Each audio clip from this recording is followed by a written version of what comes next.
आपका विवाह हो चुका? बोले नहीं, विवाह के लिए ही तो घूम रही हूँ। आप कौन है? परिचय हुआ और दोनों ने विवाह कर लिया। उसका नाम पड़ा पुरंजनी। अब उसमें इतना आसक्त हुआ कि पुरंजनी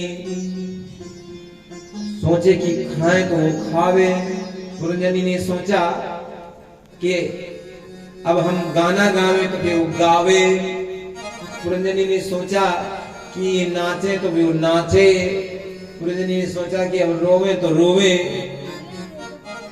ऐसा स्थिति हो गई। समय बीता, कई पुत्र पुत्रियां हुई और एक जरा नाम की कन्या आई। पुरंजन से कहा हमको वरण कर लो। पुरंजन ने कहा नहीं, हम आपको वरण नहीं करेंगे। नारद जी के पास पहुंची, बोले हमको वरण कर लो। बोले हम ये चक्कर में नहीं पड़ना चाहते। कोई वरण करने के लिए जरा नामक कन्या को तैयार नहीं हो। एक चंडवेग नामक गंधर्व आया। उसने कहा देखो वरण तो नहीं करेंगे लेकिन आपको हम बहन बना लेंगे और हम संसार में आक्रमण करने के लिए जा रहे हैं। हमारे पास 360 पुरुष हैं, सफेद श्वेत धवल रंग के, और उनकी पत्नियां काली काली 360 हैं। संग में ज्वार पज्वार ये भी है। ले जाओ, तुम्हारे जिस पर आक्रमण करना हो, जिसको वरण करना हो वरण करो, ये लड़ेंगे। पुरंजनी की नगर में आक्रमण हो गया। जरा ने आक्रमण किया और पुरंजन मारे गए। अंतिम समय में ध्यान रहा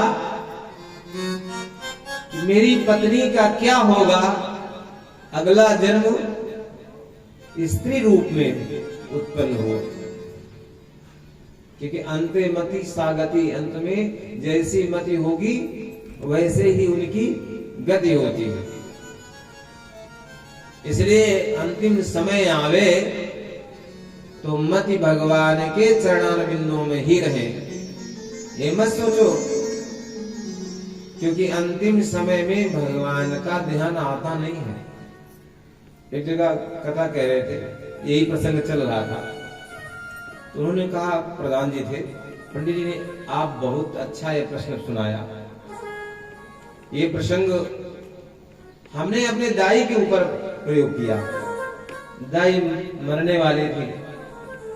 कहा दाई राम राम कहो। बोले जीवन बीत गया, कभी नहीं खेल निकल ही नहीं रहा। जन्म जन्म मुनि यतन कराही, जन्म जन्म मुनि यतन कराही, अंत राम कहे आवत नाही, अंत राम कहे आवत नाही, जन्म जन्म मुनि यतन कराही, अंत राम कहे आवत नाही, अंत राम कहे आवत नाही। जन्म जन्म मुनि यतन करते हैं, फिर भी भटक जाते हैं। एक उपाय बताते हैं, अगर आप लोग चाहें तो बता देते हैं। यद्यपि हम उपाय कम ही बताते हैं व्यासवंश से जो कथा है। एक उपाय, आप लोग सोचो कि अंतिम समय में भगवान याद आवे तो क्या करें। अभी से गजेंद्र मोक्ष का पाठ करो। गजेंद्र मोक्ष का ये फलश्रुति है, अंत समय भगवान याद बने रहते हैं। कुछ लोग करते होंगे, हम तो नित्य करते हैं, सावधान भी रहते हैं। अब बाकी ठाकुर जी जाने, रोज करते, नित्य करते हैं। श्वास श्वास में राम भजे, वृथा श्वास जनि खोए, ना जाने या श्वास की आवन होए ना होए। हम श्वास श्वास में भजन करें और ध्यान से आप लोग बैठिए, तो ध्यान से में जब बैठिए तो ये ध्यान दीजिए, श्वास स्वयं भजन करता है। अब जैसे आप बैठ जाइए और ऐसे सुखासन में अब श्वास लीजिए, एक शब्द निकलेगा जिसके सो, क्या निकलेगा? सो। अब इसको निकालिए तो निकलेगा हम, एक मंत्र है सो हम, क्या निकलेगा? सो हम। और योगियों का ये मंत्र है। लेकिन हम लोग जब तक गुरु की शरण में नहीं जाएंगे तो कोई बताने वाला थोड़ा है, ये तो गुरु ही बताते हैं, अपना अनुभव बताते हैं। बोले सच्चिदानंद भगवान की मलयध्वज राजा के संग में विवाह हुआ, मलयध्वज मारे गए, सती होने का निश्चय किया। वही अभिज्ञात पूछा, बोले भैया किसके संग में सत्ता होने जा रहा है? सत्ता बोले सती। बोले मैं तो स्त्री हूं, पतिव्रता हूं, आप क्या बोल रहे? किसी परपुरुष को नहीं जानते। अरे बोले ठीक है, आप हम मित्र हैं। बोले हमारा कोई मित्र नहीं है। बोले फिर ध्यान करो, और ध्यान में भगवान ने थोड़ी सी कृपा करी, अरे समझ में आ गया, अरे आप तो हमारे मित्र हैं और हमें स्त्री शरीर धारण करके यहां आ गए। तो बोले अब हमको पहचानो, ये छोड़ो, सती होना, सत्ता होना हटाओ सब, ये आप तो जीव हैं। अब मित्र मित्र मिल गए हैं, और जब मित्र मित्र मिले हैं बड़ा आनंद हो जाता है। भगवान से मिलने में जीव को बहुत आनंद मिलता है। ऐसे ही बोले कुछ समझ में आया? बोले नहीं समझ में आया। बोले जो अभिज्ञात है वो परमात्मा है, और ये पुरंजन और कोई नहीं है, ये जीवात्मा है। और ये जीवात्मा संसार में बहुत से नगर देखे, कभी कीड़ा बना, कभी मकड़ी बनी, कभी सर्प बना, घोड़े कुत्ते गधे बने, लेकिन जो मनुष्य वाला शरीर है ना, ये बहुत आनंद देने वाला होता है। तो मनुष्य बनेगा। और ये पुरंजनी क्या है? ये जो बुद्धि है ना, ये पुरंजनी है। बुद्धि चाहे इस आत्मा से, इस शरीर से कहे आज प्रसंग हो रहा है, चलो नाच देंगे, तो नाचने लगेगा, ये शरीर नाचने लगेगा। फिर नाचना तो शुरू किया, लेकिन देख रहे हैं कोई नाच ही नहीं रहा, तो चुपचाप बैठ गया। बुद्धि ने कहा बैठ जाओ, तो बैठ गया। बुद्धि जो कहता है वही करता, और ये बुद्धि का मन से संयोग हो गया।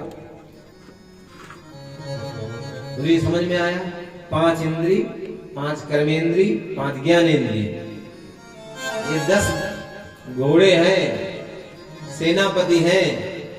और ये जो 5 हनका है, ये प्राण व्यान उदान समान, प्राण समान व्यान उदान, 5 प्राण हैं। ये प्राणों की ये रक्षा करे, ये निकल जाते हैं। जब ये हार जाता है, शरीर से निकल जाता है, तो जानते हो क्या कहते हैं? अभी चले गए, अब बचे नहीं। बोले ये बात तो समझ में आ।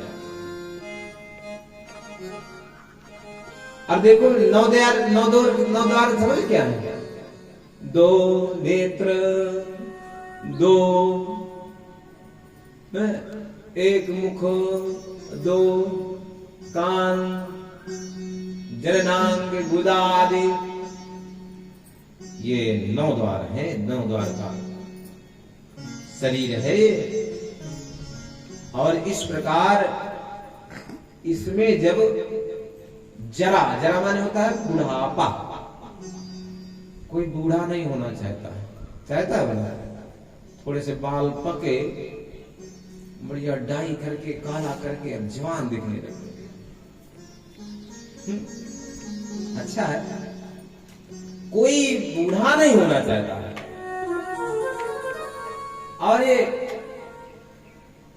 गंधर्व कौन है? संवत्सर है। हर साल एक दिन बीता जाता है, एक दिन चला जाता है। और 360 दिन, 360 रात्रियां,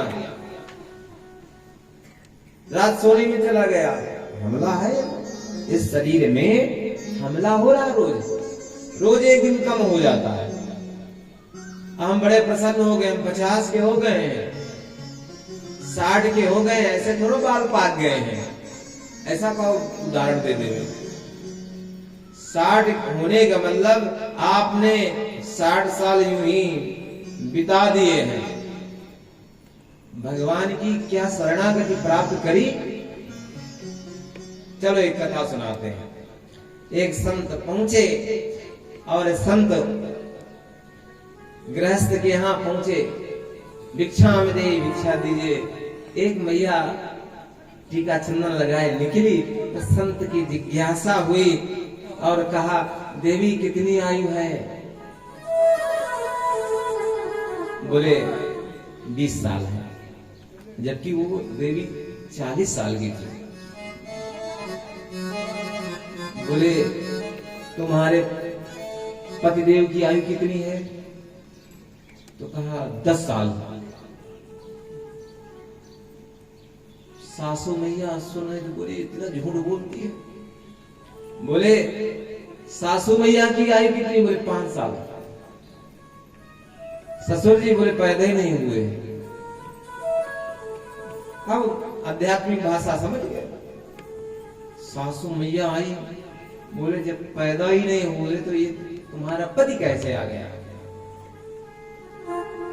बोले मैया साधु है और हमने भी सत्संग करा है।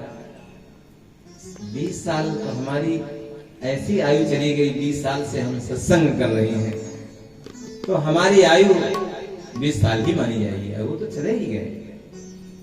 और हमको देख करके आपके पुत्र वो भी 10 साल से भजन कर रहे हैं और आप भी तो 5 साल हो गए।